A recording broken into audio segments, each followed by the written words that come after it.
Good afternoon, Patrick here. That's right, it's Friday, and I'm here again. Welcome to the show. Welcome to Eight Questions with. Glad you're here. Um, and yeah, we're starting a little later than usual, as you can tell. That's we're gonna start at to now. So we pushed back the show time for an hour, so we could get both. We get both the mighty, uh, uh, the mighty Creep Country Cinema. Kevin Lestata and Miss Von Purr will be here. Gotta love that. Gotta love that. Hi, Anthony. How are you? How are you? How are you? I know you are writing your memoirs and you're in year 1997. All right. Finally, he finally got to 97. I think that's the year Brocious won the MVP in the World Series. I could be wrong.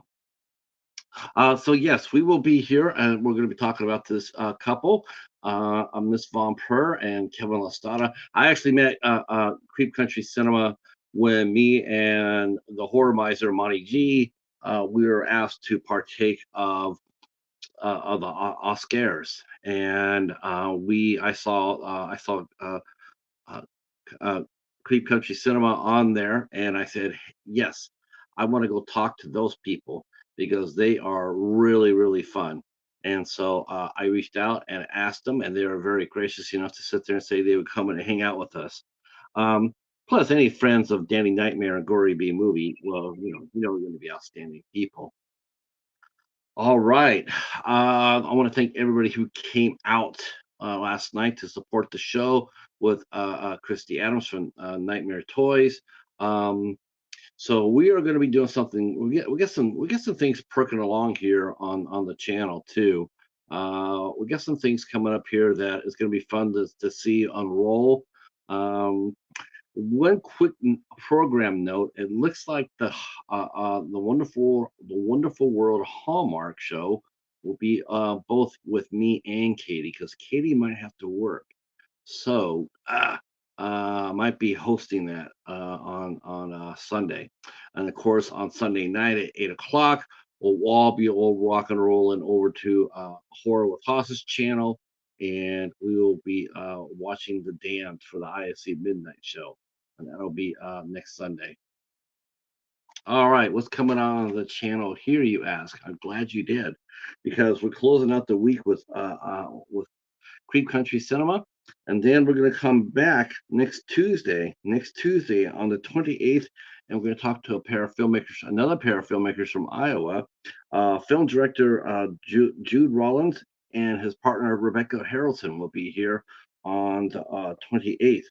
On the 29th, we have incredible artist Sophie Me V will be here at 8 o'clock, and she'll be doing some art while we talk to her. And then on the 30th, we have the Streaming Scream with Jess and Glenn next week at 8 o'clock. So we have three really fun shows planned up next week, as well as we normally do during the week. And June is still percolating, still working on June. It's summertime. People are a little bit less accessible because they're a little bit more busier. But we do have some fun things planned, and we will try to get those nailed down. Hopefully by the end of next week. So that's always fun too. It's always fun to race against the clock to fill your calendar. Um, let's see. What else is going on today? Well, uh, well, we're still gonna. We're oh, I wanted to tell people one thing too. I got a couple of people saying, "Hey, are you still doing the book thing?" So yeah, I am actually trying to catch up now. So I'm trying to do 52 books in 52 weeks, and basically you just read one book. You read one book a week for the whole year. Um, I hadn't posted an update in quite a while, but I actually have been reading. I just hadn't posted an update. So I went ahead and did that, and I'll be posting it up here in a minute or two. I shot a video for it, and I got to launch it. And but yeah, we are still doing that. We are still up and at 'em. So uh, that's right. I am so ready for Creep Country. I am so ready to travel. I got my bags packed. I got my GPS coordinated. I got my I got snacks. I got a litter box for the cheetah. We're ready to rock and roll. How are you, Danny? I'm glad you're here. Glad you're here. Um, yeah, I saw that news about Joe Bob. I guess it's his anniversary then today. Oh man, I did not even know that. That's crazy. Yeah, I did not even know that that was Joe Bob's anniversary. That's gonna be a little tough. Um, but congratulations to him. Congratulations to him. Now I got to tell you a little bit about what I discovered about God. Why am I stuttering so bad? I'm sorry about that. Uh, One thing I really liked about Creek Country Cinema is both Miss Von Purr, Doctor Von Purr, and Kevin Lestata are both IFC fans. I just watched a video. I watched a video where Miss Doctor Van Purr, Miss Van Purr, she went and saw Late Night with the Devil, and it was funny. She was so excited to travel there. She says like their little theater in their town wasn't showing it. In fact, in fact, she's commented that they were showing Blood and Honey 2 at her one store at her one town cinema. So she ponied up. She ponied up her car and she made the hour and a half trip to to the theater in the next town over, the big town over. She got there and she walked in there. She's saying she's going to see Late Night with the Devil. Walks in the theater, and right then and there, you sort of knew things were going to go off the rails because there was nobody in the theater. I was like looking for workers or something like that, but she walked in, and as soon as she walked in, I said, "There will not be anybody in that theater with her. It'll only be her." And and so that's what's going to happen. She went in there, she got her snacks, she went inside, and she was the only person there for a minute. And then she said right before the movie started, somebody else came in and gave her a scare. But she said that was because she was ready to be scared. And but she was there. She drove an hour and a half to watch an IFC movie. Fan for life. Fan for life. I'm telling you that right now. Fan for life. Um, let's see. The Bat is sending me some reels. That's right. If you know me on Instagram, rest assured you will get cat reels. That's how we roll. Yeah, we got some things coming up here. Working hard. Got some new reviews coming out. Um, we got something that I want to work on a little bit more, but we might be doing a new. Might be one of our nights might be being sponsored by somebody.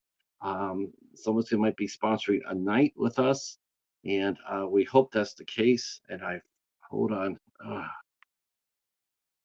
That has not happened for a while, but all of a sudden lately, StreamYard's been freezing me.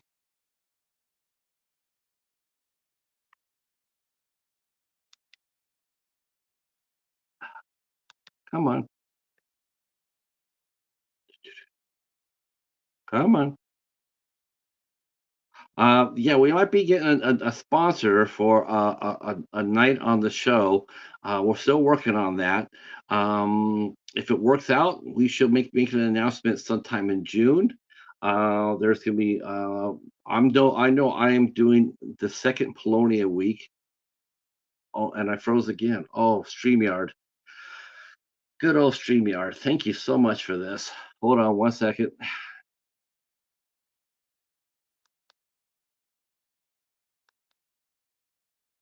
Wow.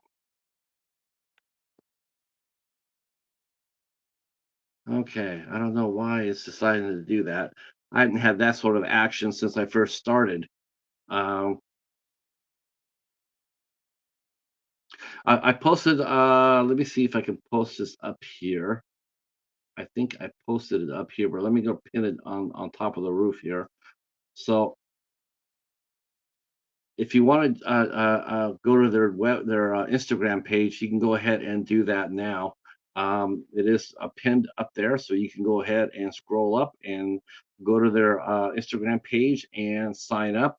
I'll also drop their. I'm going to drop the link to the review for Late Night with the Devil. Feel free to click on that as well, and give them go over there and give them a connect. They don't have very many people over there on Instagram on their YouTube channel, so let's see what we can do to rally that and uh, uh, connect with them over there, help them get over 100.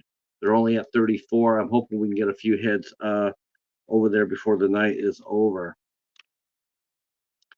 Okay, that's if I can learn how to spell. That would be helpful.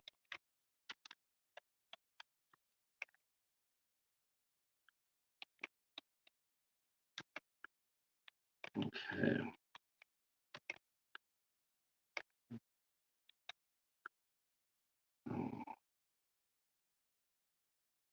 All right, here is their link right here, right there. So you guys can go over there and give them a sub. At least we can do is get them 4 or 5 people, new people. That'll be a good thing as well. All right. Um, what else is happening?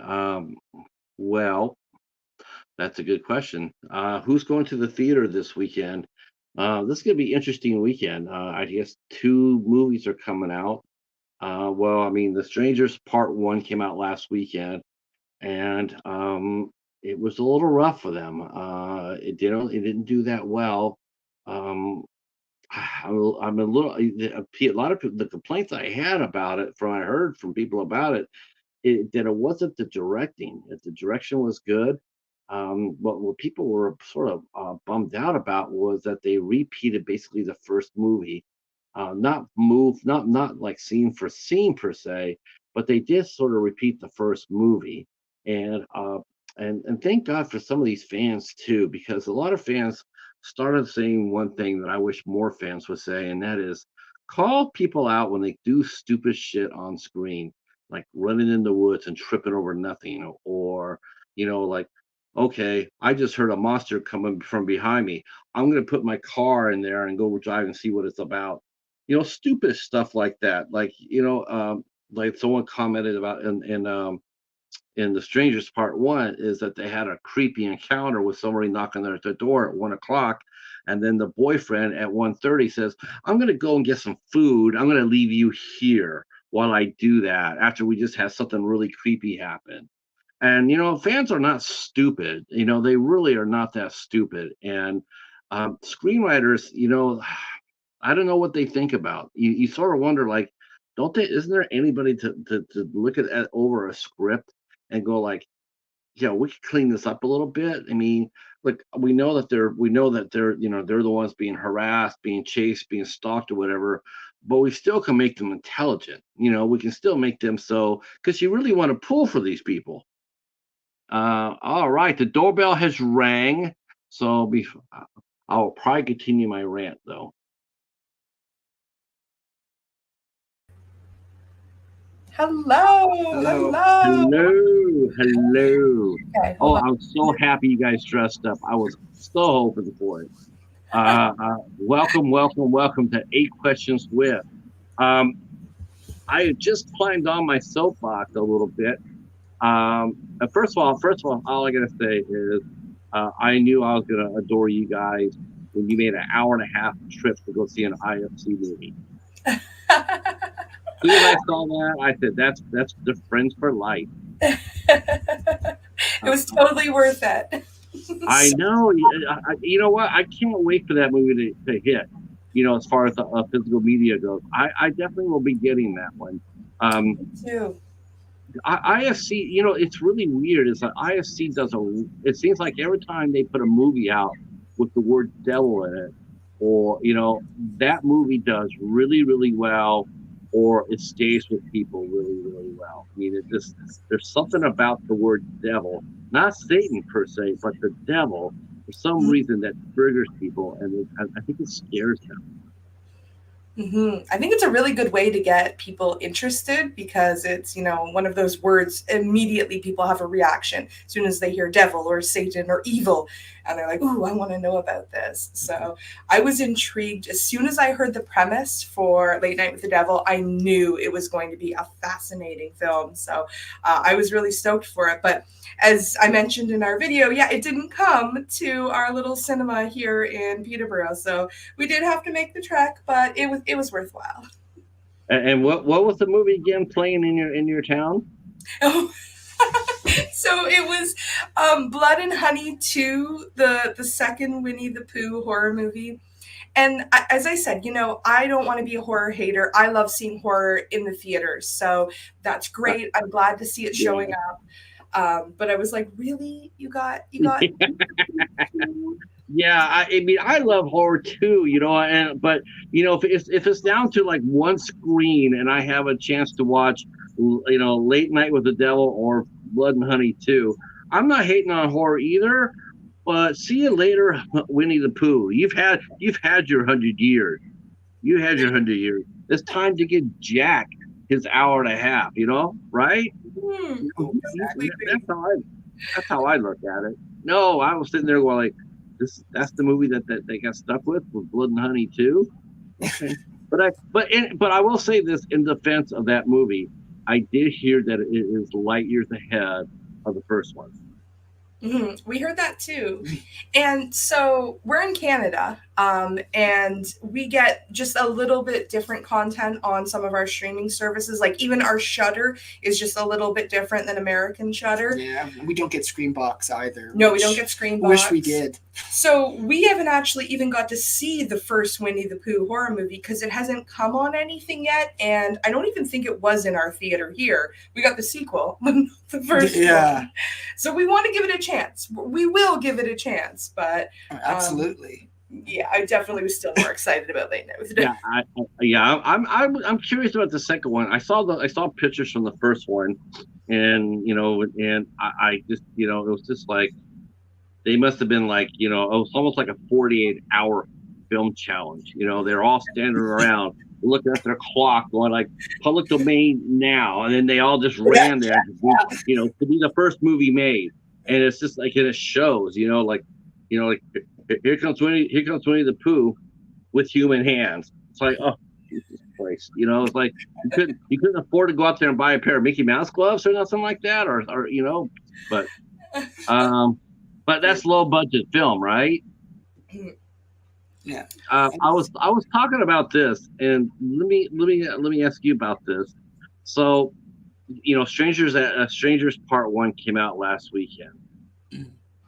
And it's actually one of the few times that I noticed the fan base, like it didn't do that well here in America. It did okay, but not nearly what they're expecting. But a lot of fans, and it's pretty rare for this, but a lot of fans were actually commenting on what the characters did. They were commenting about how they, to put it nicely, they're saying that these people were stupid. And in a sense, that's like, you don't really hear that with fans in horror. They tend to take it, girl running inside, like the girl sticking her head out there. Is anybody there? Who's out there, or running in the woods and tripping over nothing. We're used to that. We're like, going down to the basement by yourself, or something like that. When there's a killer going around.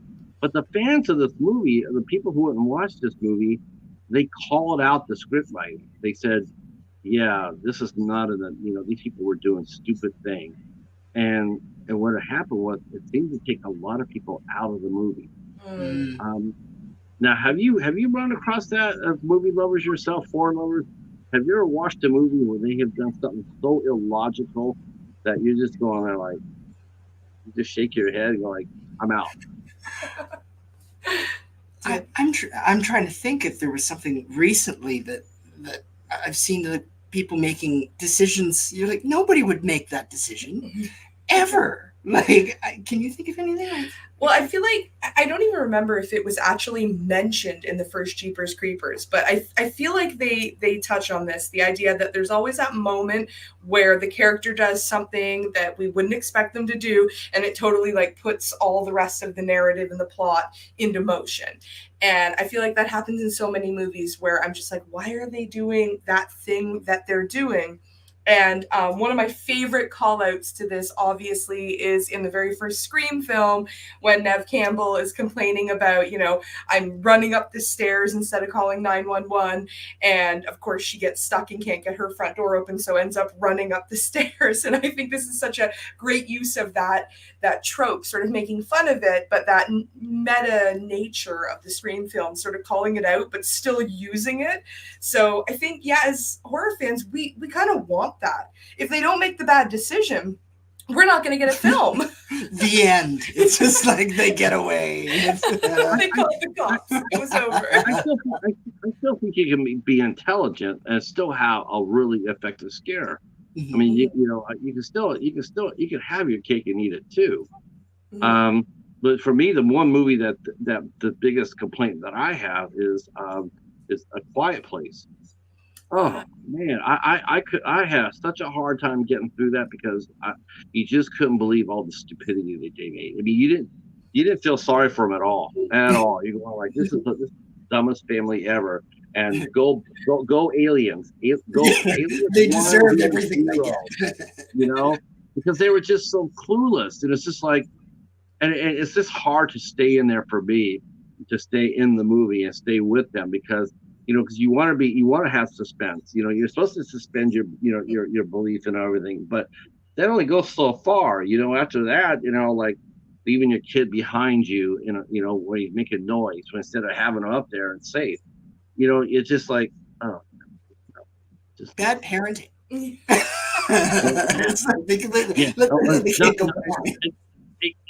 then, it's funny because it's like when we meet this family too, and it gets worse. Then because we meet the family, and we find out that aliens have been on Earth for 3 years, and she's pregnant. It's like, so how are you going to do that? How's that going to work?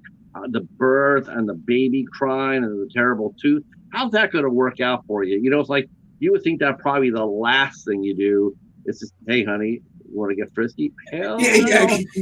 Want to have another baby? I think this is the perfect time. Let's go for a modern Octomom. Come on, we can get 8. Right. I feel like horror fans are they're getting smarter. They really are, and are not so much maybe smarter, but they're getting less tolerant over lazy writing. What do you look for when you watch a movie? When you sit down and like when you watched Late Night with the Devil, what are some of the elements that you were looking for that would make this movie great? Besides it being an IFC movie.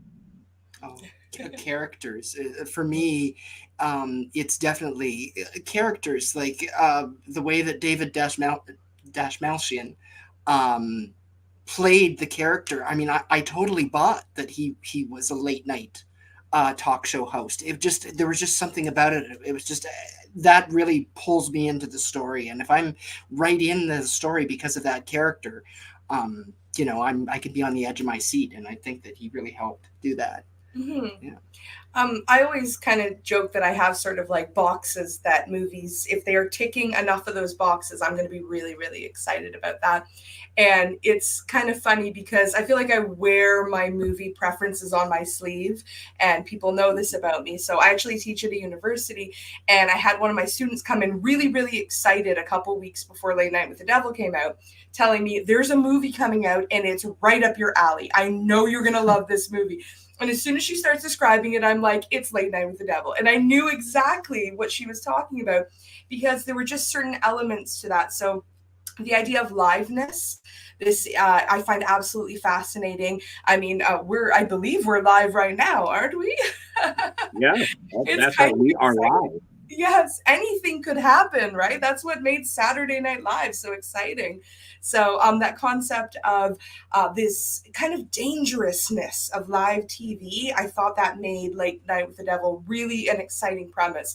And then I love anything set in another time period. So, we both love the Conjuring Oh films, yeah. but we're both particularly fond of Conjuring 2. And Yeah. just like, the music, the clothes, like I just love that they made that atmosphere. And that was something I thought that Late Night with the Devil did really well. And I saw people like criticizing it, saying, oh, it didn't feel like the 70s. Now, admittedly, I was not alive in the 70s, so I don't know, but it felt like it was, I don't know, giving me that vibe. Same here. I thought that there was such attention to detail, Mm, just with little things, and just from what I've seen of '70s, late night shows and TV shows. I really, oh yeah, like I recognize that being that era. So yeah, I thought it was very detailed. mhm. And Um, satanic panic horror films, I am such a sucker for any satanic panic, like all the way back to Rosemary's Baby. Whether we're taking a comedic sort of approach to it, if we're taking a really like deadly serious, I don't care. I love like the slow burn, like House of the Devil.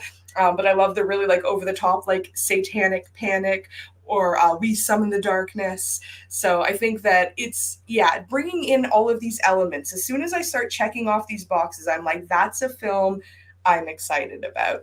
But I also want to say I love terrible movies too. So as much as I love really well made, great films, I enjoy watching like Ouija Shark too. I am not going to tell you that I didn't love watching that. Velocipaster. Velocipaster. We well, loved Velocipaster. Velocipaster. yeah, you know what though? But man, that guy Brendan Steer, he's taking forever to come out with the second one. I mean, it's funny. It's funny. It's like I remember this. Our friend Betty Jean is here, and she says hello. Oh, hi, Betty Hi, Jean. hi, Betty Jean. She wants you. She wants you to do your her makeup. Ah, So anytime. pretty and beautiful. Yeah, yeah, yeah. Very. That's why they don't call her the Glamour Ghoul for nothing. Yeah, I'm with you about bad sharks, like bad shark movies, bad anything movies. Um, we need Brett Kelly. I have my own Ouija shark. They named after Brett Kelly, the director of Ouija Shark. Awesome. Um, I love Fiji Shark. I had so much fun with it. oh my gosh, $220 Canadian. Mm. And then, of course, the second one has come out. I have not seen the second one yet, but I do know the director who did it. John, I think his name's John Lafourier or something like that. And he did a movie called Creature at Cannibal Creek, and that movie is so much fun, Okay. wickedly fun. Sorry, Yeah, I Creature like at Cannibal Creek? Creature at Cannibal Creek. Okay. I feel like And I I should. am too. I am too a big fan of supernatural horror too. Anybody can tell you comes to my channel knows I'm all about supernatural horror. That's mine. I mean, Yeah. slashers are okay, but give me supernatural horror anytime. It's like, but sometimes horror comes in the most unexpected places too. Um, like going for a walk around the pond, like in Brightwood. I mean, that was just like watching that. I'm just like, this is just absolutely crazy and bonkers, and I'm so in love with it. Um, or a movie that's probably gonna be my number one movie, and that's haven't even seen half the calendar still yet to play. But a movie I've been talking about a lot is a movie called The Coffee Table. Yeah, it's a disturbing movie. It's really Okay. disturbing, but it is so good. It's not supernatural, but it's everybody's worst nightmare. Let me tell you. Um, Ooh. are you guys into what movies did you cut your teeth on as far as horror goes when you were both growing up? I mean, and did you meet over the love of horror films? How did you guys meet? High school, actually. We dated Okay. in high school, and this little devil broke my heart in high school. And Uh-oh. then we reconnected 15 years later via Facebook. He poked me. You know, when you could poke people on Well, Facebook, he poked me. yeah, And I was like, what are you doing poking me? So I sent him a message and we started chatting. And so we both grew up very close to each other because we went to the same high school. We lived in a small town, well, two separate small towns. So we both happened to be visiting our parents back close to where we grew up for Christmas. And so we had a date. And yeah, I guess the rest is kind of history. We were married last October, Friday the 13th in October. We had a Halloween themed wedding. Congratulations. Thank you very much. But yeah, do you want to say your first horror experience? What did you get started with, baby? So back when I was a child, I watched a lot of the Universal horror movies, and the Abbott and Costello, Frankenstein. That was the type of horror that I could handle until Scream came out. And Scream was the first horror movie that I successfully was able to watch, and it terrified me, but at the same time, I just loved it. I loved the characters. I loved how they talked about other films. So right after I saw that, I'm like, okay, I can do this now. So I watched all the Friday the 13th. I watched all of the Nightmare on Elm Streets, and I just absolutely fell in love with the genre. So then I just continued after that, and Scream has always had a special place in my heart because of that. So I talk about this every time Scream is brought up, but I mean, I know a Scream is supposed to be, it's supposed to be like a horror comedy, and it is one of those things where, man, I mean, I totally get that. I know it's supposed to fund the genre or whatnot, but man, that first kill took it right out of me. oh. Drew Barrymore, it just wasn't funny, and on any level, it was horrible. It was absolutely. I mean, I would match that kill against any kill in any horror movie as being one of the worst. As far as the most violent goes. Oh, and yeah. that's supposed to set the table for a comedy.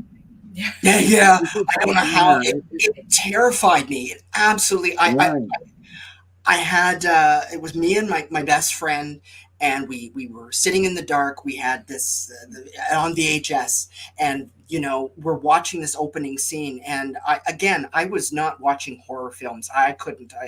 They terrified me as a kid. So I'm watching this, and I'm like, what? Like, get out of the house! What's going on? And then when Ghostface burst through that door, I remember jumping, and I didn't know what she was seeing, like what this was. I didn't know if it was a person, if it was it was just, it was terrifying. It was absolutely, because living in a small town in the middle of the countryside, you just, something like that, you could, felt real. It felt real. It could happen to anybody. And I was a huge Drew Barrymore fan as a young person. Like, I was like, I had her autobiography. I back in the day printed off interviews with her, like on the old dot matrix printers. Like, I had these old interviews with Drew Barrymore. I was a mega fan. So when we rented Scream, I'm thinking, this is a Drew Barrymore movie. I get to watch, 2 hours of Drew Barrymore looking beautiful and running away from, a scary monster. And when she gets killed, I mean, this is a spoiler now. I'm assuming, though, this is an old enough film that I'm allowed to spoil this.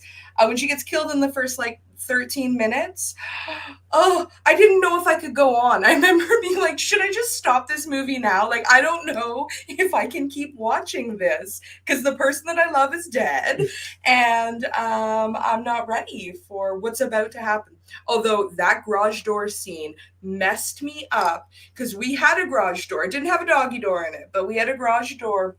And the garage was scary to me when I was a kid, because again, middle of the country, could be bears, could be Michael Myers. You don't know what's outside there. And I was so scared. Yeah, any of them. I mean, it's obviously one or the other. I was actually thinking the very same thing. And Hobbs is sitting there and says he had no idea it was a horror comedy.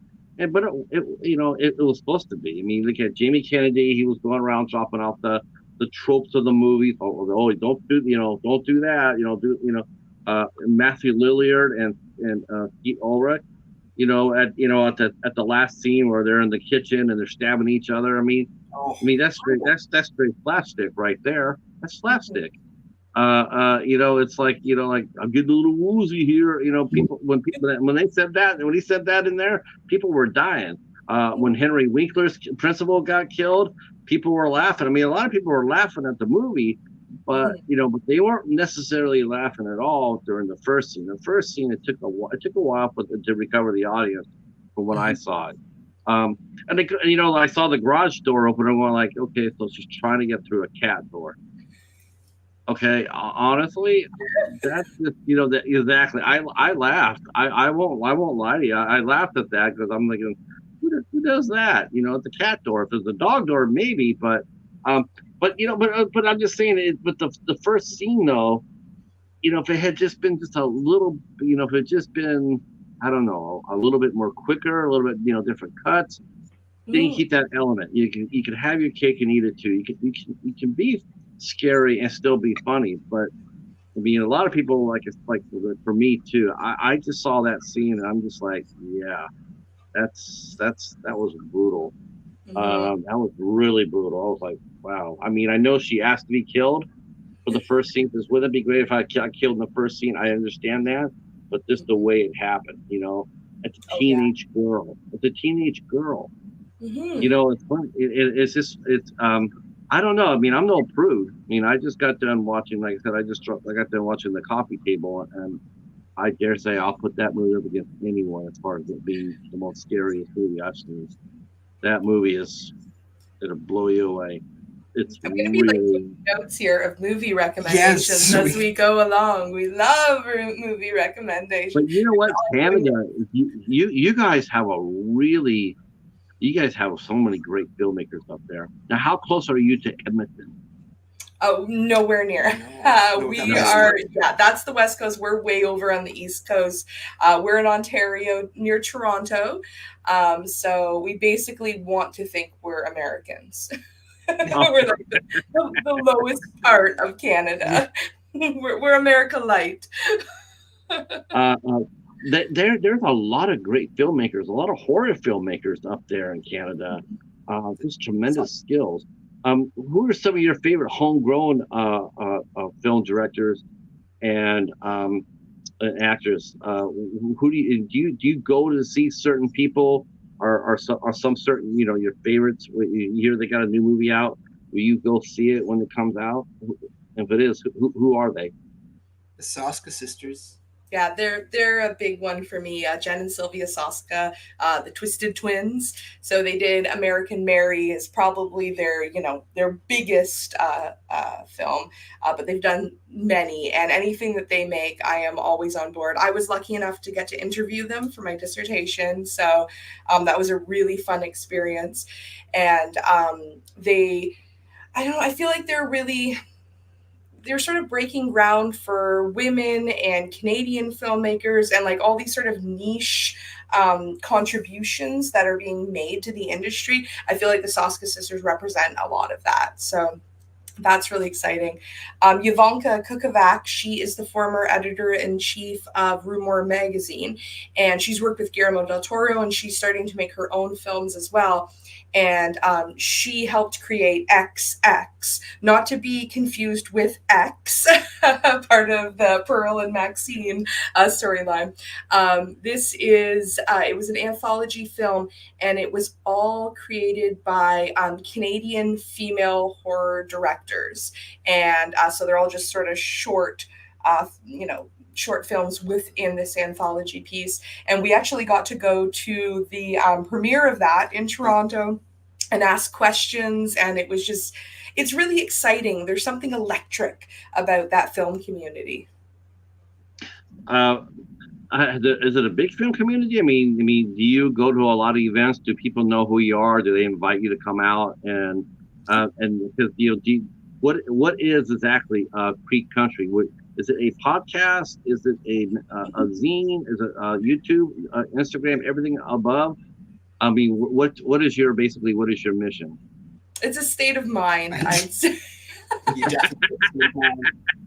I love that. Yes, yes. Um, Yeah, we sort of started, we wanted to make a podcast. That was the intention. It was during 2020, and the world was shut down. We were watching a lot of movies, and we were making like live videos on Facebook, and like we just like talk about vampires for a period of time, or put on a costume and dress up as like Sherry Moon and Rob Zombie and watch House of a Thousand Corpses and then talk about it. And so we thought, like, why aren't we doing a podcast or something? And we have a lot of really, really talented friends who are YouTubers and who are podcasters and content creators. So we kind of wanted to get involved in that. But as we sort of sat out to do this more, we found we kind of more just like making movies. So we kind of focus on videos. We love to travel now that we kind of can again. Yeah, a lot of vlogging. We like to just, kind of share where we are and talk a little bit about the history of the place, or, going to haunted places. That's our big That's thing. right. You do a lot of paranormal activities as well, right? We Yes. love that. And we've been trying to do some filming locations. We went to see where George A. Romero was buried in Toronto at the necropolis, which was really, really a cool outing for that. But sort of, we've kind of fallen into this travel vlogs and then like movie reviews. We're actually going to film the reaction to the new Beetlejuice trailer because we haven't watched it yet. We've been saving it to watch together. I've been trying not to see anything about the trailer, and it's everywhere. So we're still, I don't know, I feel like our brand, oh, I hate using terms like that, but the Creep Country brand. I don't know what I don't know what a brand is. I mean, if that means like is that like a calling card? Yeah, it's a hashtag. We just are a hashtag. Yeah. I think it's just us sort of trying to find a weird little corner of the internet covered in spider webs that we can watch movies. Yeah, and lots of bats. And connect with other people. And I think that's been the most exciting thing. Like we've had the opportunity to be part of the creepy channel crawl. Gory B Movie and Danny Nightmare putting that together. They're from Horror Addicts, and they are just incredible creators. They really foster the horror content creator community on YouTube and off of YouTube as well. And through them, I've just got to meet the most wonderful people. And, being at the Oscars every year and in the chat, and eventually Gory's like, I'm going to make you an admin of this. And I got to get more and more involved. And I think that's been the absolute best part of doing anything with Creep Country is meeting this community. Because again, we're like from backwoods, Canada, nowhere Canada, where there wasn't much of a scene where we lived. So to be able to connect with you and everyone. You're definitely catching up. I know that I've interviewed a lot of talent from Edmonton, including another movie, which I really think you will really like. It's called I'm Haunted, starring Elizabeth Chamberlain and directed by Brandon Rines. That is so much fun. Oh my God. It's so much fun. I'll send it to you as soon as this is over. I think Elizabeth Chamberlain, she's amazing. Wait till you see her. She's Canadian. Of course, we've also talked to Jamie Hill, who was part of Skinamarink. That was a Canadian filmmaker. Mm-hmm. We watched that one. Yeah. Did you see Skinamarink? Yeah. I did, yeah. Mm-hmm. What did you think of it? It was. I feel like you should get a T-shirt at the end saying "I survived Skinamarink." That's my personal opinion. It was not at all what I expected, but I love experimental cinema, so I'm glad to see them making a space for that. But yeah, I think that it wasn't exactly what I thought it was going to be, but I was there for the ride. Yeah, I was there too. I told people, I said I don't know anybody who will love the movie. The subject matter doesn't lend that to it. It doesn't. Oh my gosh, what is wrong with my phone? 1 second. Oh gosh. Oh, hold on 1 second. Yeah, no problem. No problem. Wow. I'm trying to figure out what's going on with it. Oh, is all well? Yeah, it's fine. I think it's a little warm. I love that movie. I thought it was different too, and I thought it was really well done. It has a story to it. I told people, like I said, I don't think people love the movie. I've never heard anybody say they loved it. Myself, I liked it. I thought it was definitely the top in my top 20 last year. Okay. Um, but it definitely was different for sure. But I mean, there's a lot of talent in Canada, like I mentioned. I like the Saska twins too. I mean, I'm a little bit torn because they came out so strong. Mhm. American Mary and Dead Hooker in the Trunk, and after that though, it just seemed to me they sort of lost their way, and they really lost their way when they did the remake of Rabbit. Um, I mean, I think they released a new movie, if I'm not mistaken. They just did a new one. Mhm. I didn't see Festival it. of the Living Dead, I think, or Festival of the Dead. It's on Tubi.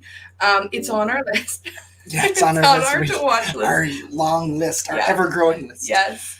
We tend to like do fests and like, so we just went away camping last weekend. So we wanted to watch a bunch of camp horror in preparation for that. So we tend to like work through themes.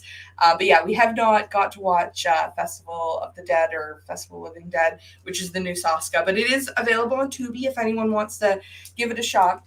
Again, I really like their filmmaking style because I think that it's beautiful. And there's not, in my opinion, enough beautiful horror out there. I love visceral horror. I love blood and guts. I love seeing arms flying through the air. If it's, especially if it's comedic, that gives me joy. That gives me life. I love the hatchet films. They're just a wonderful representation of sort of taking that camp value of the slasher films but making them modern, and I enjoy all that. But sometimes you just want to look at a beautiful, stunning film. And I feel like if we can get back to where we were with American Mary, we're headed for some really, really beautiful horror. So I have high hopes for the Saskas. I think that, like anyone, I think they're probably subject to what their budgetary restrictions are and what studios will allow them to create. I hadn't seen the original Rabbit yet. I know. Hold the Mm. vegetables. Hold the vegetables. Oh, Um, uh-oh. but the remake, it didn't really do it for me that much. But again, beautiful. Yeah. Like, there's no denying it was a beautiful film. But the story, I thought it was okay. Yeah, the first one is one of Cronenberg's early efforts, and yeah, that's a harsh movie.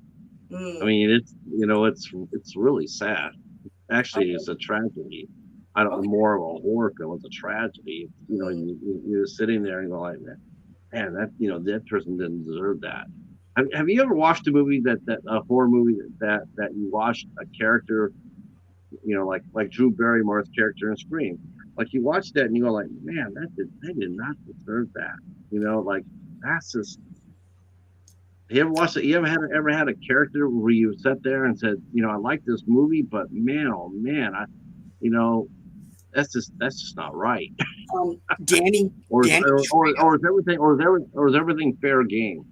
Um, Danny Trejo in Rob Zombie's Halloween, his remake. Danny mm. Trejo, that hurt me when he died because I mean, I know Michael is supposed to be, this monster and killing, but he looked out for him. Like he was like one of the only people that looked out for him in the prison. So when he's like pleading for his life and he's like, Mikey, I that really, He really said, I was good to you, I was Mikey. good to you. And I'm like, I'm dude, like, my stop it. heart. Stop it. You don't really want to kill him. And he did. So, I mean, yeah, it just shows that, he was this monster. I know that was, but Yeah, he like you didn't said, deserve is something. anything fair game? And I think that's really sort of the question in those moments because, like, okay, I keep going back to Scream. It's just those were important. We have ghost face tattoos. We're big Scream fans, and that was a very groundbreaking and influential franchise when I was younger. That sort of got me into wanting to pursue older horror as well.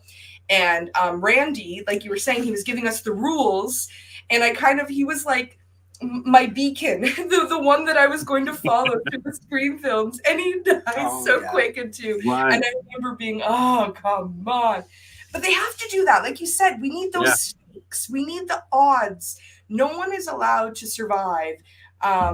Because if anyone's safe, then is it really horror? Is it dangerous? Like, that's what makes horror exciting, is that no one's safe. Well, it But could be yes, No, anybody. no, no, no one, no. You're absolutely right. Believe me, you are more right than you know. Typical book of terror. The girls in Terrifier were so wonderful and so sad to see go. Great movie though. Yeah, mhm. Hi, Terrifier. Lydia. Okay, I love you. I, I, I love Terrifier. Actually, Terrifier. But that, I mean, I like Terrifier. I'm sitting there, I'm hearing about it, and I'm like, man, that sounds pretty violent. And then, like, then I watched it. I'm watching the kills, and I noticed something I'm noticing something in the film. I'm going like, I'm noticing something here that's really interesting to me. And then all of a sudden, I talked to David Thornton Howard online, and I just came to Cool. I came up with the weirdest question. So I asked him, I said, um, is Art the Clown a cat lover? And he goes, absolutely, absolutely. Because Aw. in the movie, if you've seen Terrifier, he kills the one lady in the alleyway, but he doesn't touch any of the cats. And I picked up on that, and I'm like, that is really interesting because you always get that in some of those movies where a dog or a cat bites the farm, but he didn't do that. He goes, oh no, he likes dogs and cats. Uh, This is so he's a important to big me. fan. I am like such a huge animal person. I don't know, kill the people, I don't care. Disgusting, horrible, bloody, gory death does not matter to me. Leave the little fuzzy creatures alone. When you were asking this about, characters that didn't deserve to get it, right away, like animals from horror movies were going through my The mind. dog I'm like, in any yeah, movie. the dog in Hollow The Man. cat. I hated Kevin Bacon for years because he kills the dog in Hollow Man. It's just a small thing, but Right. yeah, absolutely. As soon as the For me, animals it's Cujo. Cujo was that for me. I was like, man, this is a horror film, all right, but Mhm. not a human horror film. Yeah, that was really really sad. Our good friend Mr. Bones has just walked in, along with the mighty Spooky Kisses from Spooky Kisses Haunts, is Ooh. here in the house. Do you guys have haunts in Toronto? Do you guys have during Halloween? Do you have different haunts that you guys go visit? Mhm. Oh yeah. So Uh talk about oh. yours. Uh oh. Uh, I think that'll cause Spooky's ears to perk up. Yeah. Ooh. one of the best that I really enjoy is at Casaloma, which is Oh yeah, in Legends of Toronto. Horror. Legends of Horror, and they have it every year, and it's in a real castle. Well, what would be considered a castle? It's they go all out with the actors and the lights, and it's like you're walking through a narrative almost. Like there's scares, but it's like as a story, and you're walking through like tunnels in this castle, and you're walking outside the grounds, and it really is spooky and really cool, and they've been doing it for quite a few years now. But I'm surprised you didn't bring up Canada's Wonderland, which is kind of Oh, like right. our big theme park in Ontario. They have Halloween Haunt, and this lovely gentleman used to be a scare actor at Oh, Halloween Haunt. So yeah, he worked there, and we haven't been. So we haven't actually been since we've been together, because I guess he worked there. It's like going back to work, but he didn't really. I thought it was so much better when I did work there and it first came out. They had more makeup, and they had all that kind of, like, they were really kind of going with a bigger budget for their scare actors, and then as it kind of went on, I just kind of noticed it kind of fell. For me anyway, the last maze that they had me in, I didn't think was as scary, and all the other ones were scary, so it just was never, I wanted to take But it. we don't know what they have going on now. Mhm. There's also Screamers in Toronto, which has Screamers, been yeah. around forever. Now, I know he was saying they don't update those houses as frequently at Screamers as they maybe could. Now, we were really, really lucky. So we did get married last October, and for our honeymoon, we decided to go to Halloween Horror Nights in LA. So that to me is probably the best haunt that we will ever see or experience ever. So that was incredible. There were several houses spread around the park. I'd never been to Universal Studios. It was all brand new for me. So we've been very lucky to have the experience of going to haunts in different places. And I mentioned we just went camping last weekend, and it was for my big family reunion. And my cousin contacted me in advance and said, "Will you put together a haunt for the kids?" So we ran a really, really quick, in an abandoned cabin in the woods. We ran a haunt. We had a daytime one for the kids and then a nighttime one for the adults. It was scarier. So haunts are kind of like something that we're really into, and we love documentaries like Haunters, The Art of the Scare, and then films like The Houses October Built and Haunt. The Hell House LLC Oh, films. Hell House, yes. I love those. The first two, the first one scared me. And I watch a lot of horror. It's kind of hard to scare me now, but that first one, that clown, oh, and that clown didn't even bug me that much. I was so scared of Hell House. It was very well done. See, oh yeah, see, Spooky's sitting here right now. I gotta ask you. Let me catch up with Spooky here in the chat. So Hobbs wants to know. Hobbs wanted to know about your feelings about Rocky Horror Picture Show. Well. Personally, Rocky Horror Picture Show, it was my favorite movie for years and years and years. I ran a film club here in Peterborough, and we used to put it on every October, and we had a shadow cast that would perform with it too, and we get different performers. They could sign up to take one song in the production.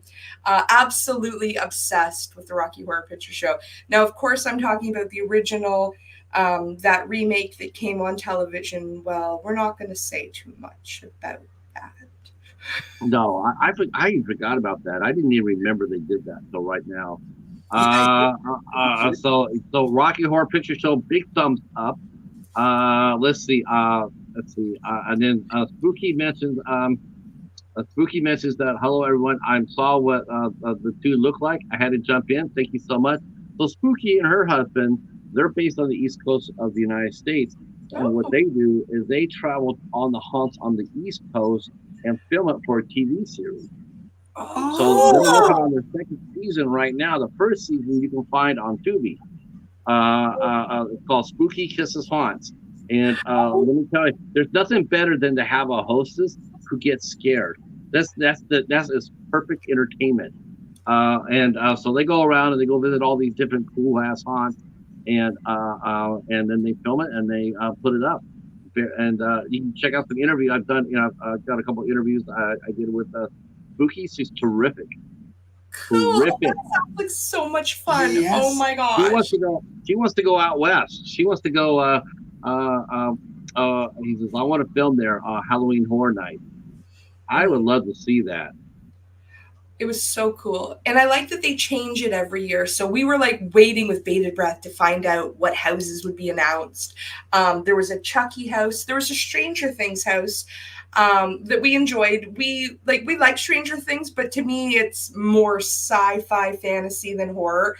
But that house, like the detail, yeah, was incredible. There were Megan dancers. Like we went to watch this part and they were all like, there was a big group of people all doing the Megan dance together. Yeah. Blumhouse had this kind of behind the scenes show, which is very quick. And all these Megans came out and did her dance all synchronized. And it was quite spectacular. And some of the houses, like there was that Spanish. Yes, monstrous something. It was so good. Like some of just the attention to detail. And there was one that was supposed to be set up like the catacombs of Paris, and it had Dr. Jekyll and Mr. Hyde, and I think the Phantom of the Opera in it. And like the smells, they had everything. Like as soon as you get in there. Now, if you've never been to Halloween Horror Nights, this was my first time ever. My biggest recommendation would be, first off, comfy shoes, but second off, get like the fast pass or whatever, the express option, because it's a lot of lines and you want to make the most of your time because it goes so fast. Suddenly it's the end of the night and you're being ushered towards the door, desperately trying to find a cab. Yeah, it's expensive, but it's worth it to get that fast pass because the lines were were They were so intense. so So be long. prepared for that. Like long lines, but worth it. Definitely worth it. Let's see. Let's see. Let's see. Spooky says that she wants to go to either Florida or Ohio. So I recommend that she go to Ohio. Dayton. I hear Dayton is that is the epicenter of Halloween. That's where the spectacular is at in Dayton, Ohio. So I think that'd be the perfect place to go to for Spooky Kisses filming. Yeah. Mr. Yeah. Ball says go to Dayton and have Hobbs as a special guest on an episode. Yeah. No, you're reading my mind, Bob. You're reading my mind. Yes. And I gotta say this too. I gotta say this too. We were talking about Danny Nightmare and Gory B. Yeah, I love Danny and H. They're awesome people, and shout out to them for sure. They've just been spectacular friends. They're so supportive. They're so generous. I really enjoy having knowing them. I actually was trying to get Danny to come up here and hang out with us tonight, but I think he was at work still. So, but it's like, but I was thinking about it. I'm like, yeah, I should try to get him on here because I met you guys during the Oscars. Mm-hmm. Yeah. That That was so me much and fun. Monty G, the horror miser. Yeah, that was a lot of fun. You guys were so cute. You guys were, Oh, You, we're all in the chat going like, well, those guys are badass.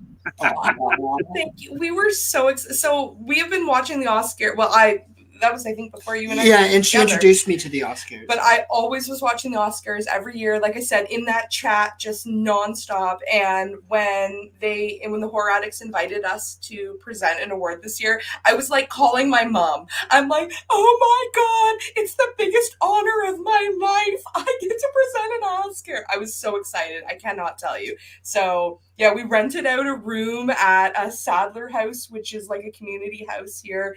And as soon as we told the property manager what we were doing, he was like, do you need a green screen? Do you need mics? What do you want? So we just had kind of like a mini crew, and it was so much fun. We love making films. We are actually working on our first ever feature length this summer. So it was kind of like getting our feet wet again, being like, okay, this is what it's like to be behind the camera, to, be working with scripts, to be trying to film, to have, a schedule. So we're really excited to, keep going with this. And I really have to credit Horror Addicts for giving me a space. Like I got to come on to Ghouls Night In very early on when I started YouTube.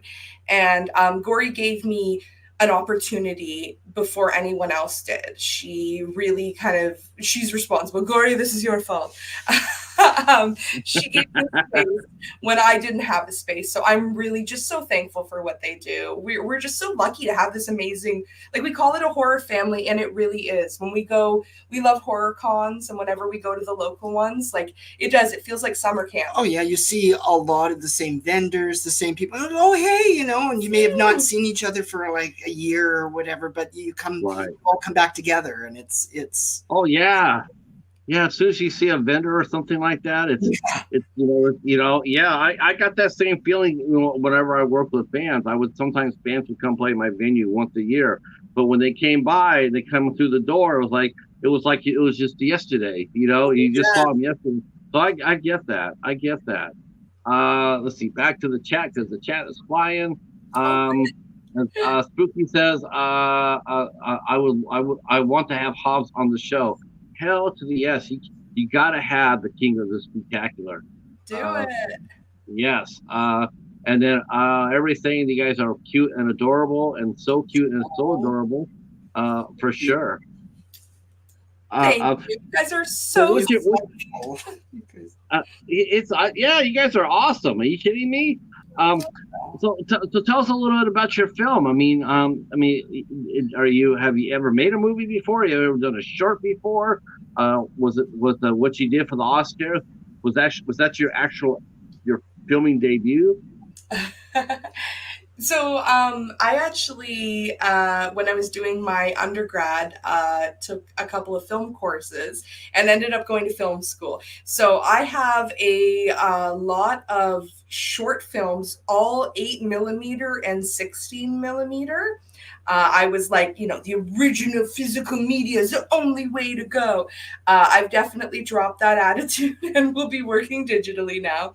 But I've never made anything feature length, and it's never been like where I had an actual budget. Like, it was literally just my friends volunteering their Saturday and Sunday for a few weeks.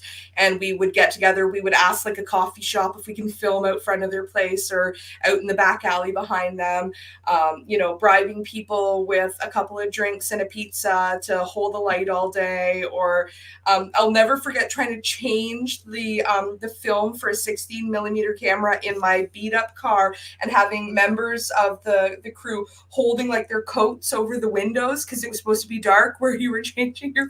They're all in the rain holding their coats over my car windows, trying to make it so. Kitty, I'm just way too easily distracted. There's the cheetah. Hello, honey pie. Hi, you. Oh, what a gorgeous kitty. What are you So doing, Cheetah? distracted by these things, eh?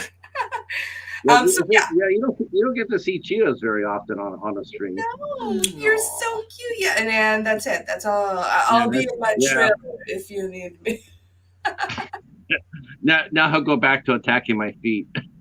We have the tiny werewolf with us here, so we can have her say hello. Oh, very nice. And his name is a werewolf? She's our tiny werewolf. Oh, my tiny werewolf. I was gonna say you named your dog werewolf. That would be so cute. So her name's actually Janine, like the secretary in Ghostbusters. Oh, okay. Ghostbusters when you want. We're big Ghostbusters fans. That's an interesting movie franchise, isn't it? We love them, but I was actually just talking to a friend of mine about how I guess, unfortunately, the Ghostbusters fan base can be not the nicest. I mean, there's so many fan bases. I'm so thankful that the horror fan community is just so positive. Like, I mean, we're dealing with the darkest, most horrible elements of society, and yet we're like the nicest, friendliest group of people. But yeah, unfortunately, there's some Ghostbusters fans that have some not great attitudes, but yeah, we're just here for it. It's that is sort of weird about that. I mentioned earlier about the strangers, and the feedback that I was getting was coming from horror fans. It wasn't coming from the wasn't coming from the casuals. It was coming from horror fans. Huh. They're the ones that were sitting there commenting about, it was just like every mistake that they made, and it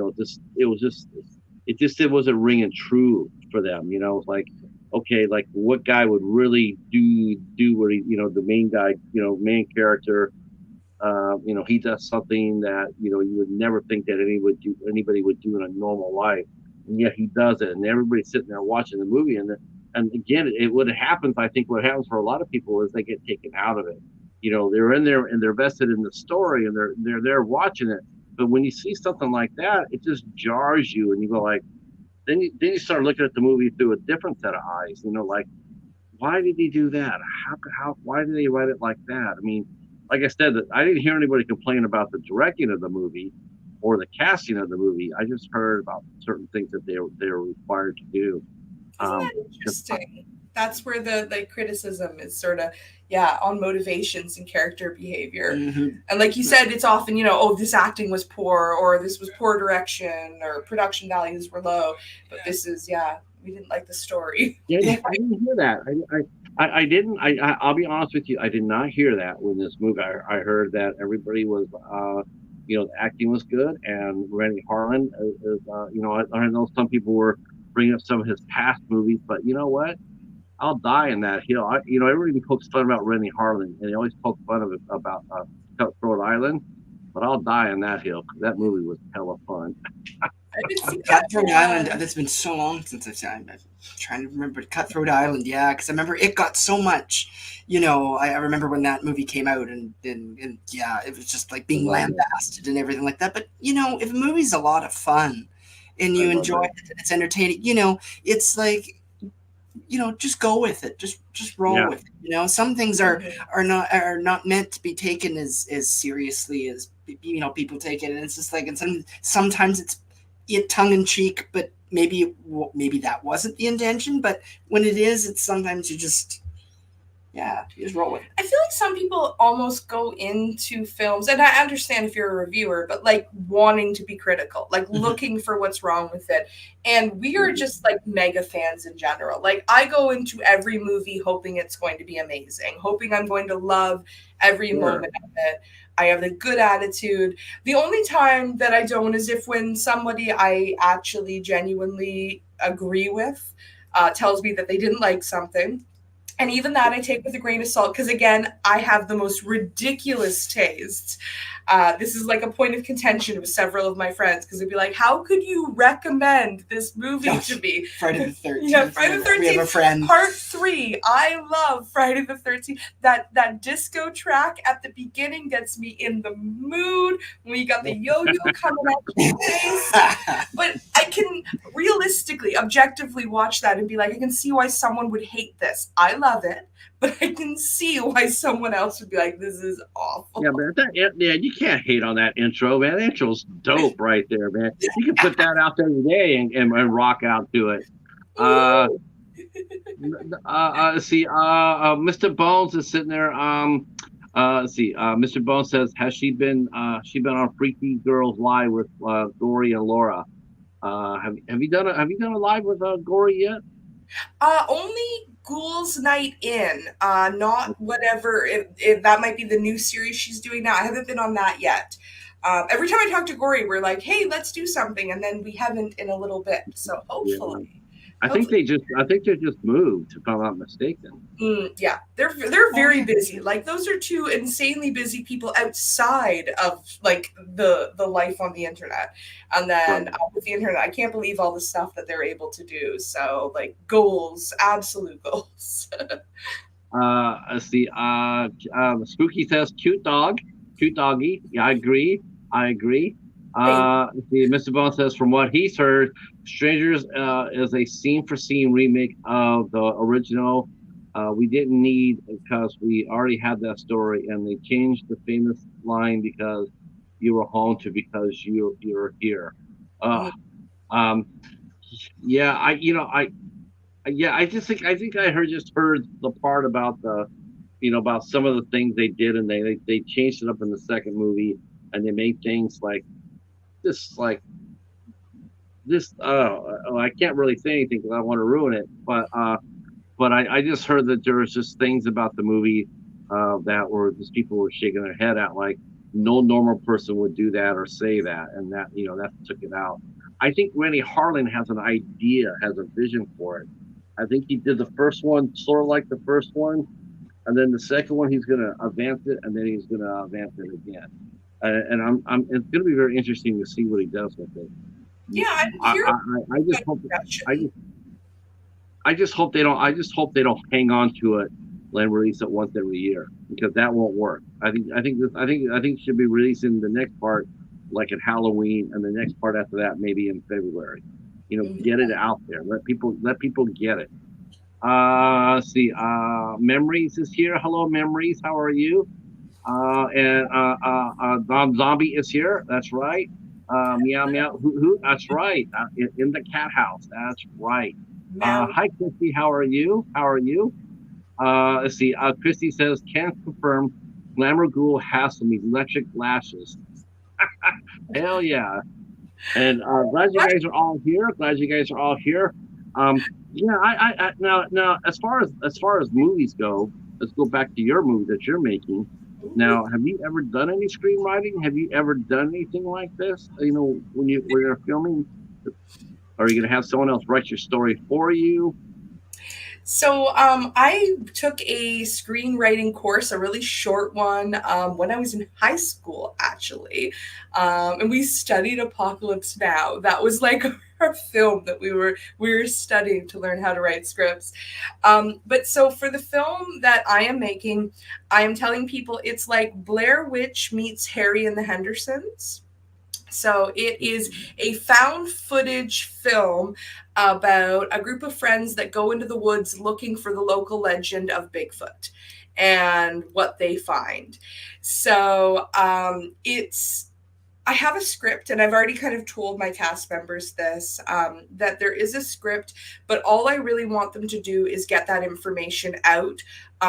They do not have to stick to the lines. I would rather it come across more conversational and then improv a little bit, so they kind of have the opportunity to sort of let their personalities come through. That's why I chose the cast. Which does include my star here, and then my best friend Christy, I always say she's my muse, and she is going to be another character in it. And then my sister, for the first time ever, and her fiance are going to be in my film. So I am so excited to be working with like all these people that I love. I got really into, again, in 2020, like I just went on this makeup transformation binge. So good. Thank you. I love your makeup. So I was trying different characters, trying to turn myself into all the characters from like What We Do in the Shadows and Dracula. I had a great time with it. So I kind of got into like special effects makeup. So I'm really looking forward to doing some special effects with let's just say once they meet Bigfoot, things don't go very well for them. So there's definitely going to be some special effects, but we're really excited because we have talked to our family, and right away, like my dad was on board. He's like, what can I do? How can I help? And we're going to have our family members be people that we're interviewing that like live in this town, and they're going to talk to us about Bigfoot and their experiences, whether they believe in him or not. And I think it's a really fun way to sort of like have this document of our family and people that we love. And even though like, it's fictional, it's part of this film, we'll always have those memories, and that we kind of got to include them in that way as being sort of, the townsfolk. Right. Now, have you found it? Let's see, let me go. Bigfoot movies or UFO movies are very popular right now, and I said more Bigfoot movies are needed. I agree with that. I mean, that's what I said, and I agree with it. But you know what I wish you know what I wish more Canadian filmmakers would make not Bigfoot movies. I wish because American people for some reason, and I can't understand this, for some reason they want to make Wendigo movies and have the Wendigo in America. And it's like a Wendigo is not an American creature; that is Canadian creature. Let Canada create some Wendigo movies. Oh, that'd be cool. I love Wendigo, and you're right. There's not nearly enough of them. And I was all the Wendigo movies down here are just dog shit. Except Ravenous. I loved Ravenous. That movie yeah, but that's like one movie in the last 30 years. Now, the last 30 movies I've seen in the last 5 years with Wendigos in them, they've all sucked. It's just like, for one thing, you can't put a Wendigo in frickin' North Carolina. You just but there they are. There they are. Look, I'm shooting with an iPhone. There's a Wendigo right there, and with 35 cents worth of makeup. You're disgracing the Wendigo. Don't disgrace the Wendigo. He's badass. Now found footage films. Now those are tricky films to do. What among your peers, among the people you talk to, what are their favorite types of movies? Like we've already established that we like supernatural horror, but what are some of the genres that your friends like? Are they even big found footage fans? Are they behind you and making it in a movie? What do you think? Yeah, I think a lot of our friends are into that kind of indie horror, I would say, and the found footage genre. I would say that they are. I love found footage. I love found footage. Just I do too. Yeah, I love found footage, and I think that it is an oversaturated market, much like Bigfoot movies as well. And I think that The reason is because it is, I don't want to say easy, that doesn't mean that's well done, but it is, like when we're talking about like idea wise, it is an easy premise to do found footage because you kind of excuse some level of amateurness if we're doing found footage. But I do love well done found footage. We are both huge Blair Witch fans from way back in the day. That was another one that absolutely scared me. And Cloverfield.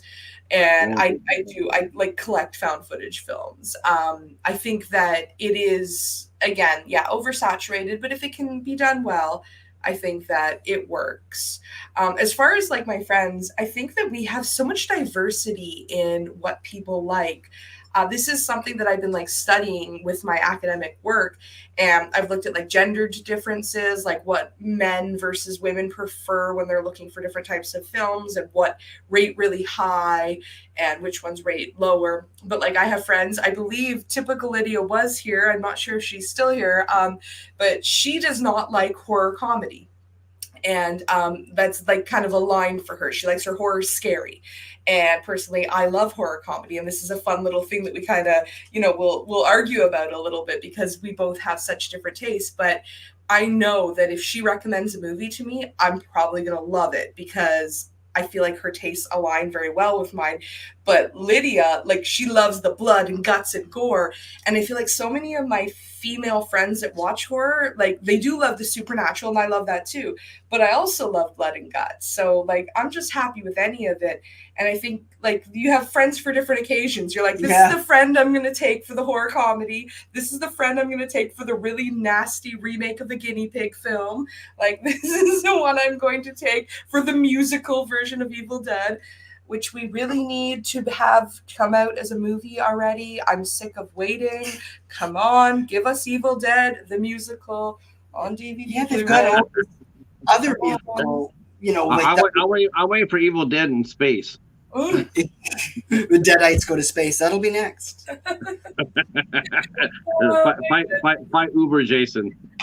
Yeah, exactly. Jason X versus Deadites. I'd watch it though. You know what? I know we're joking, but I remember that leprechaun in space with the killer boobs. And I'm just like, what am I watching? I'm here for it, but what am I watching? What is this? Yeah, I just wonder, like the production meetings where they're talking about. I'm always we're going to send the leprechaun to. You know to what space. Leprechaun needs to do? Go to space. Jason's been there. Why isn't Leprechaun? I mean, why? I mean, I mean, do you think people just take? Or do you think people like there's some horror movies even within the franchises itself, some of the most famous franchises that they like Leprechaun and Friday the 13th, even Nightmare on Elm Street. That they got some criticism for some of their movies, for doing some different things. I mean, is it better for a franchise? Like the Halloween has just come out and it's taken a beating. Is it better for a franchise to go to sleep for 10 years, let the creator batteries generate some new ideas, or because to me it seems like when you come out of a movie like Halloween, it's been beaten down so bad by critics and by the fans that I just feel like you just keep trying to resurrect it after 2 or 3 years. It's just going to resurrect right out of the, it's not going to ever get made anymore. No studio is going to look at it and sit there and say, let's do that again. When every single time they release a movie, it gets ripped on worse and worse and worse. And it's just like, what's the point? And that's what they're saying with the new Friday the 13th that they're working on. They're afraid that studios aren't going to get behind it anymore just because it's been dormant for so long. And maybe that's also what's kind of been stopping A Nightmare on Elm Street is that like they're just not sure how to approach it. But I'm sure that there's some really good ideas out there, and if they would, if studios would let directors kind of go with because if they're fans and say, well, look at, this is what really spoke to me about, A Nightmare on Elm Street, and let them go with it. And instead of trying to be so studio like that other, but 2010 Nightmare on Elm Street, I mean, you know what I mean? It seemed so studio push than and not as creative as as it could have been.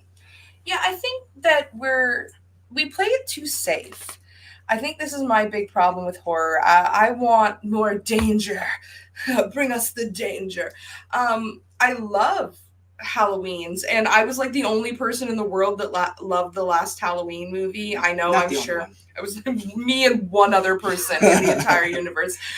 Everybody hated it, and again, I can sit here and understand 100% why people hated it, but I was laughing and having a riot. I was having a great time in the theater. I don't think I was supposed to be laughing, but I was. Oh, I had fun.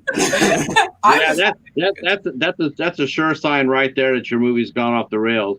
When yeah, you're sitting over there looking at the audience and they're laughing and you're going like, "What laughing. are they laughing about? That's supposed to be scary," and they're laughing at it.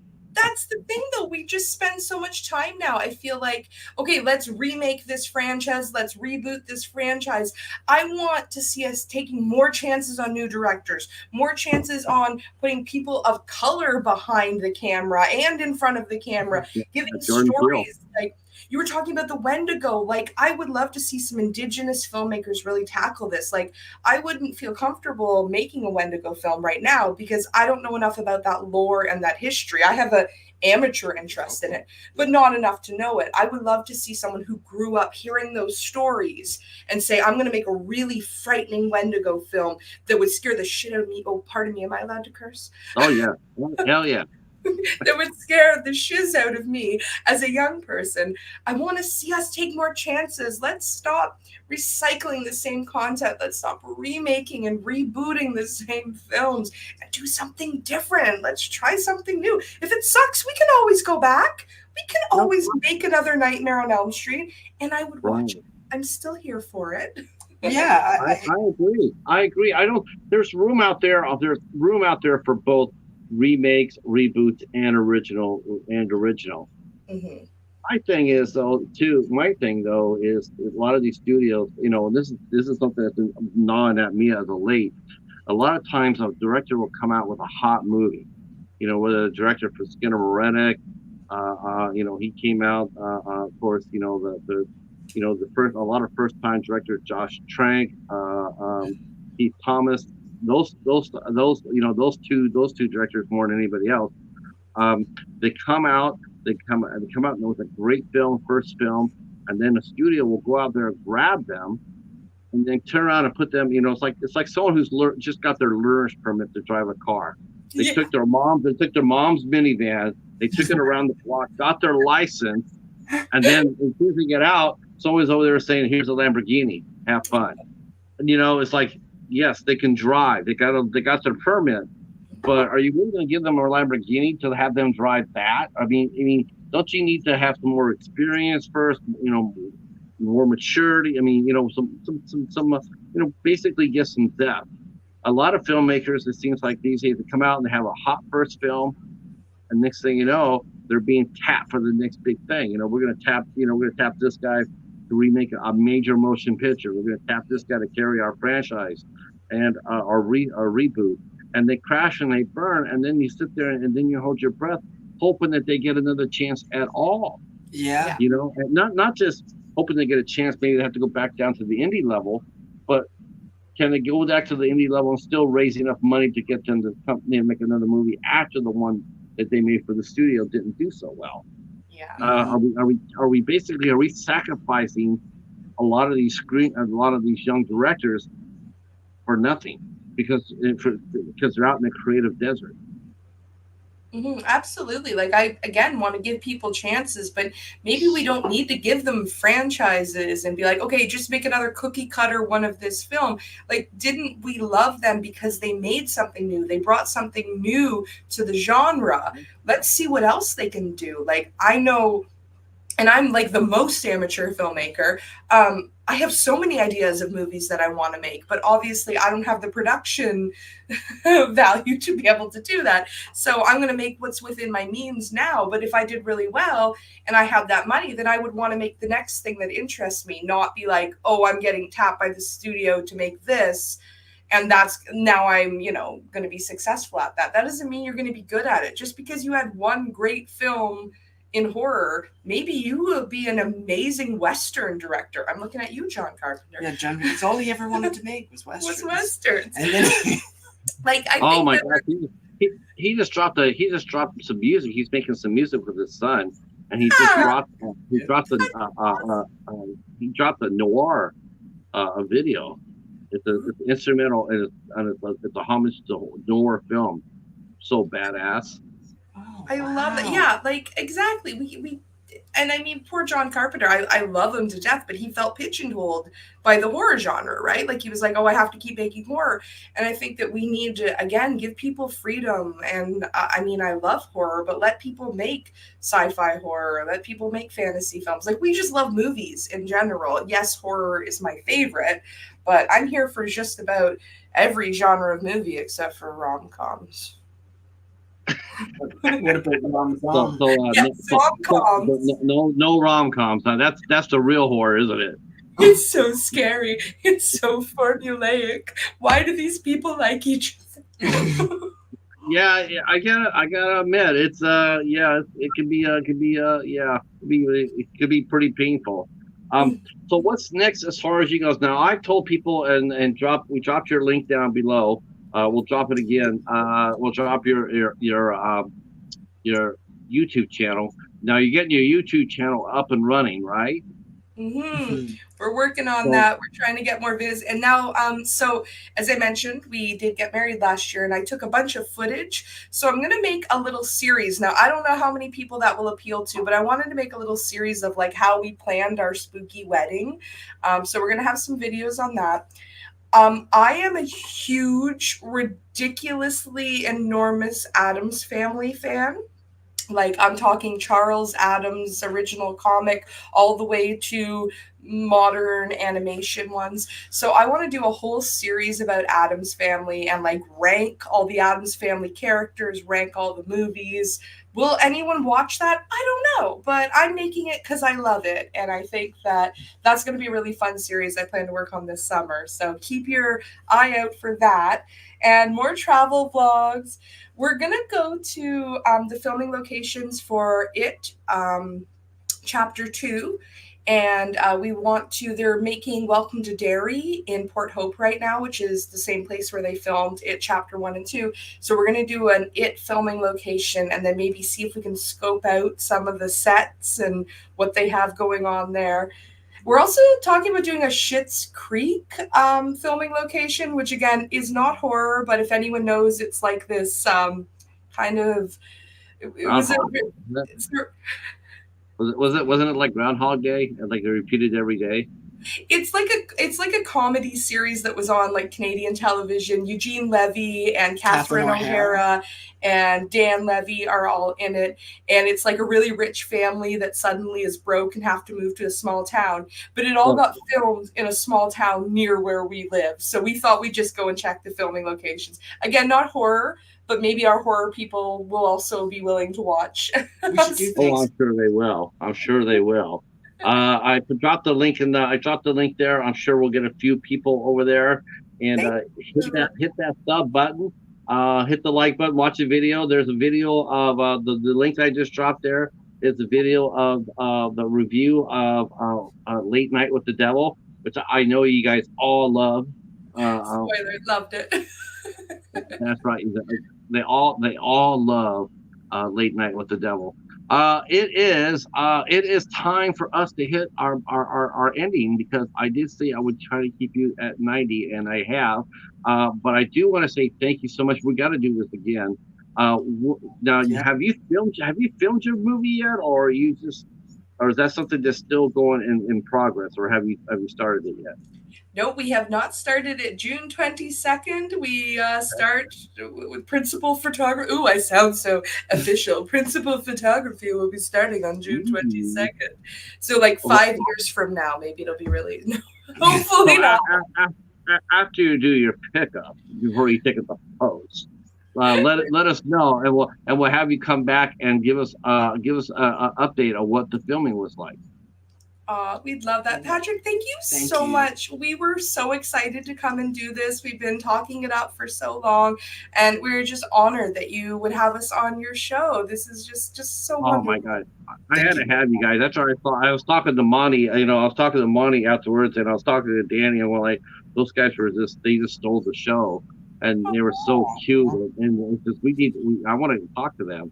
So I just said, that's why I just stood around and sent you the invite. I was like, come hang out with us because I enjoyed it. Yep, that was my first time doing the Oscars. That Oh, was my first cool. time. That's great. I hope that I did well enough to come back. Oh, Oh, you So, did. I'm Danny sure. Nightmare you did great. and Glory and Danny, we're able to come back. If we want to. Um, I put all the descriptions down below to everybody in the chat who came out and hung out with us. Thank you so much. All the connections to uh, uh, uh, let's see, Creep Country Cinema. I have to get used to that. Creep Country Cinema is down below. So go over there, hit them up. Go there, drop a comment, tell them that the Cheetah sent you. Sub to their channel, hit the like button on them. They also have an Instagram page. I put that on the top of the chat. You can go over there and hit that as well. They each have their own individual pages. The links are there on that page as well.